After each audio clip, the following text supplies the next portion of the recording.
Hello guys, आज के episode में आप देखेंगे कि दादी से फोन पर बात करने के बाद लक्ष्मी ऋषि को चैट करने के लिए मैसेज करती है। वह उसे नौकरी पाने के लिए बधाई देता है और उसे और उसके परिवार को कल अपनी शादी की सालगिरह पर आमंत्रित करता है। लक्ष्मी बधाई लौटाती है और ऋषि अनुरोध करता है कि वह व्यक्तिगत रूप से उपस्थित हो। वह टिप्पणी करती है कि ऋषि की पत्नी कितनी बहादुर है, जो उसे उसके बारे में फिर से सोचने पर मजबूर करती है। अपने पति के बारे में जानने को उत्सुक ऋषि लक्ष्मी से पूछते हैं, लेकिन वह चुप रहती है।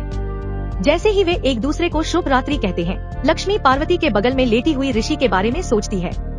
मलिष्का भगवान श्री राम की आरती करती है और फिर नीलम से आशीर्वाद लेती है, क्योंकि आज उनकी शादी की सालगिरह है। मलिष्का की भावनाएं उस पर हावी हो जाती हैं, जब वह अपने लिए नीलम के समर्थन को याद करती है। करिश्मा भी मलिष्का के प्रति अपने प्यार का इजहार करती है और नीलम उससे कहती है कि वह ऋषि को आरती चढ़ाए। पंडित ओबेरॉय हवेली में आता है।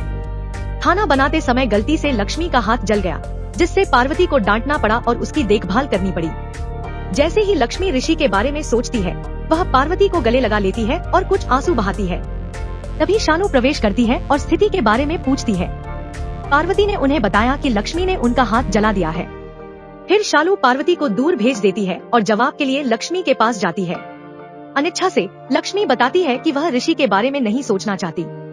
इस बीच मलिष्का ऋषि को जगाती है, जिसे पता चलता है कि वह देर से चल रहा है और तैयार होने के लिए दौड़ती है। अपने विचारों में मलिष्का ऋषि को सालगिरह की शुभकामनाएं देती है और स्वीकार करती है कि भले ही वे एक ही कमरे में एक साथ हैं, फिर भी वह उसे गहराई से याद करती है, क्योंकि वे वास्तव में एक साथ नहीं हैं।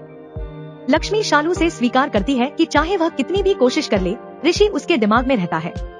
शालू सुझाव देती है कि शायद उस पर ध्यान देने से लक्ष्मी को और अधिक याद आ रहा है।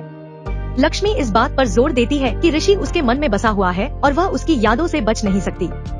वह यह भी कहती है कि जब उसने उससे सब कुछ ले लिया, तो उसने उसे कुछ मूल्यवान चीज दी, पार्वती, और उसके साथ वह ऋषि से आगे बढ़ सकती है।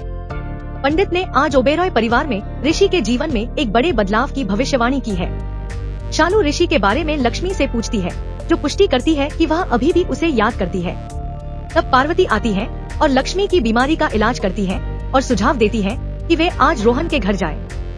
लक्ष्मी सहमत हो जाती है और ऋषि पंडित से चर्चा करता है कि यह बताए जाने के बावजूद कि उसे मंगल दोष है, उसका जीवन कैसे बदल जाएगा। नीलम पंडित से समाधान चाहती है और बाद में ऋषि कार्यालय चला जाता है।